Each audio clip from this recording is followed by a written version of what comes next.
Hey there, folks. Good morning. Here's our problem for today. We're provided two metal discs, which have the mass and the radius values that you see listed at the top. We want to take these discs and weld them together to create a new object which can rotate about a central axis. Given this information, there's two parts that we need to solve. In part A, we're going to wrap one end of a string around the circumference of the smaller disc. The other end of the string will be tied to a block.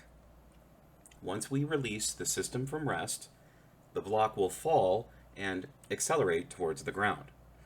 We need to solve for the magnitude of that acceleration. Then in part B, we repeat the entire process, but wrap the string around the larger disc instead. One of these discs will provide a larger acceleration to the block, and we need to state which one and why. If we can do that, then we can verify that our answer makes sense. There's no way to approach this problem using conservation techniques, so we'll have to start by doing a free body diagram of the block. The forces acting on our block are its weight and the tension of the string supporting it. Since the block accelerates downward as it falls, I've drawn the weight larger than the tension. We should also add the acceleration off to the side. There's no other forces here, so we can investigate the sum in each direction next.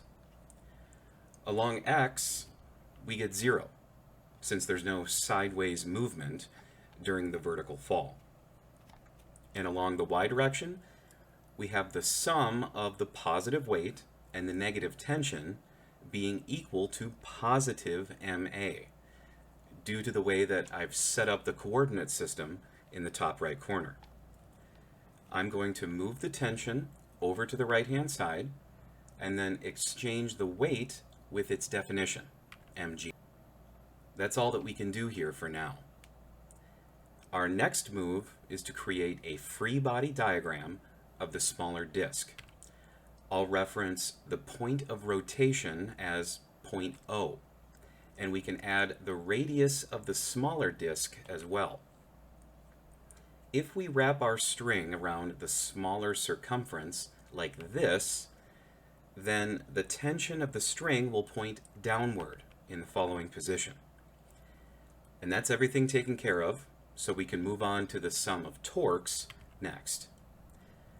Our sum only contains a single torque relative to point O, and that's equal to the moment of inertia of both disks multiplied by the angular acceleration relative to the central axis. I'll plug in some definitions on both sides and then reduce this by simplifying the sine of 90 degrees to 1 and factoring out 1/2 from inside the parentheses on the right.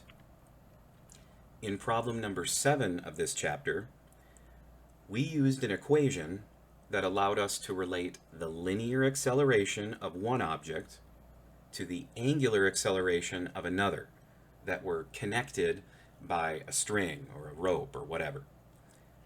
We're also going to use that equation here.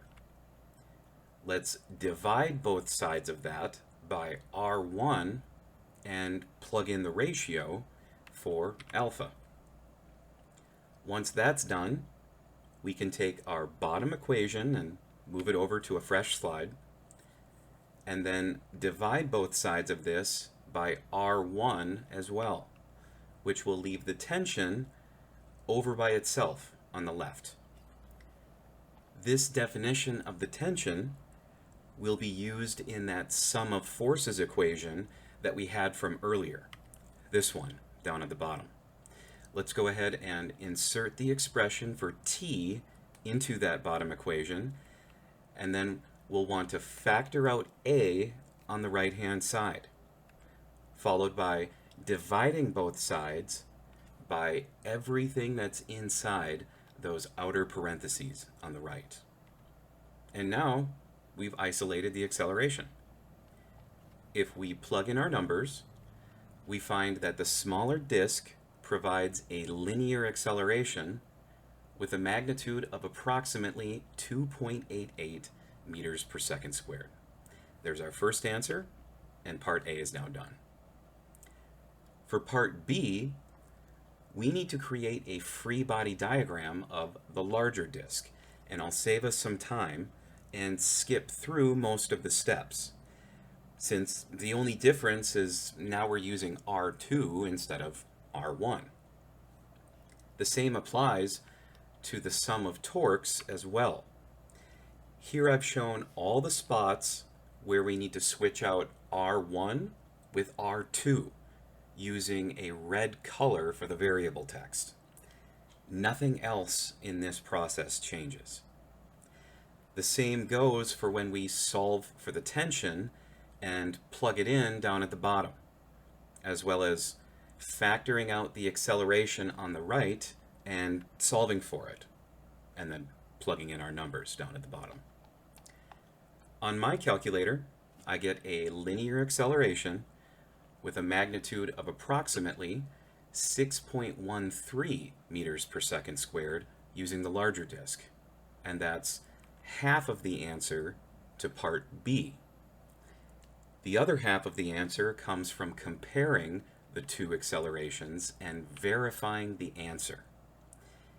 Here you can see that the larger disk provides a greater magnitude of linear acceleration. But the real question is, why?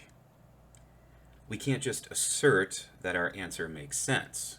We need to demonstrate some kind of reason that supports our conclusion. So to do that, let's grab the definition of the torque equation. We know that when the force and the lever arm are perpendicular to one another in 2 dimensions, the torque equation will simplify to this form.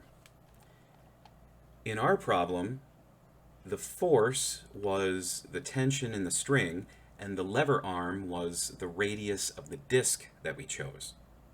And speaking of the tension, that quantity always remained the same. It was a constant. And if we multiply a constant by an increasing value of R by choosing a larger disk, well then the torque on the left-hand side has to increase as a result. It can't get smaller.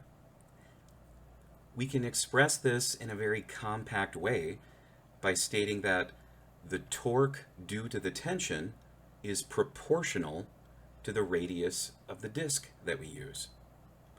In other words, as the radius of the disk increases, the tension is capable of exerting a greater torque, which results in a larger linear acceleration for the block. And that is our reasoning as to why our answer makes sense. Here's a quick summary of everything that we did for parts A and B, as well as our justification for our answer. And that's all I have for today. Have a great day, everybody. And as always, thanks for watching.